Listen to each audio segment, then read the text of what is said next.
మీరు ఉండండి, మాట్లాడనివ్వండి. ఫస్ట్ మీరు ఆగండి. ఇది ప్రెస్ మీటా బాబు? ప్రెస్ మీటా ఇది? ప్రెస్ మీట్ లా మాట్లాడొద్దు. మాట్లాడుతున్నాం కదా, సభా సంస్కారమేనా అది? వినాలి అలా అలా కుదరదు. విను విను విను అలా కుదరదు. సభా సంస్కారం కాదు అది. సభా సంస్కారం కాదు. వినాలి మాట. ఏది సభకి, ఏది సభ? వినండి ఒక నిమిషం. ఏది సభ, ఏది అభినందన సభ? అది మాట్లాడకపోతే ఎట్లా? అది వినిపించకపోతే ఎట్లా? ఏదైనా కానీ, ఎవరైనా కానీ, ఏ పార్టీ అని కాదు, ఏ పార్టీ అని కాదు, దేనికి ఆవేశాలు? దేనికి కృతజ్ఞతలు? వినండి వినండి బాబు, బాబు ఒక నిమిషం బాబు ఆగండి.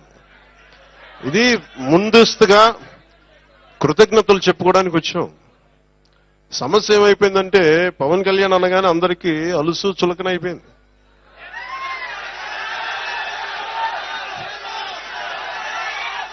చెప్తున్నా అంటే వీళ్ళకి ఎలాంటి వాళ్ళు కావాలంటే జగన్ లాంటి నాయకుడు రైట్ అనిపిస్తాడు. ఒకసారి ఇంటర్వ్యూలు ఇవ్వడం, మాట్లాడితే కొడతాడు, బెదిరిస్తాడు.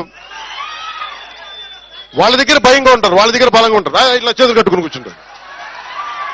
మనం ప్రేమగా ఉంటాం కదా, గుండె విప్పి మాట్లాడతాం కదా, అందుకని చులకన. అందుకని దయచేసి అందరూ కూడా, నేను చాలా గట్టి అని గుర్తుపెట్టుకోండి. భయాలు లేవు నాకు. ఎంత మొండివాణ్ణో, ఎంత పట్టు పడితే వదలను గుర్తుపెట్టుకోండి. అందుకని నాతో మాట్లాడేటప్పుడు చాలా పద్ధతిగా మాట్లాడాను. గుండెల్లో పెట్టుకొని మర్యాద ఇస్తాను. గుండెల్లో పెట్టుకొని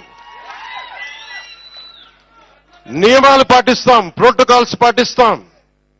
కానీ అలుసుగా తీసుకుంటే మటుకు నేను అంత తేలిగ్గా తీసుకున్నాను. ఎందుకంటే నేను ఒక వ్యవస్థని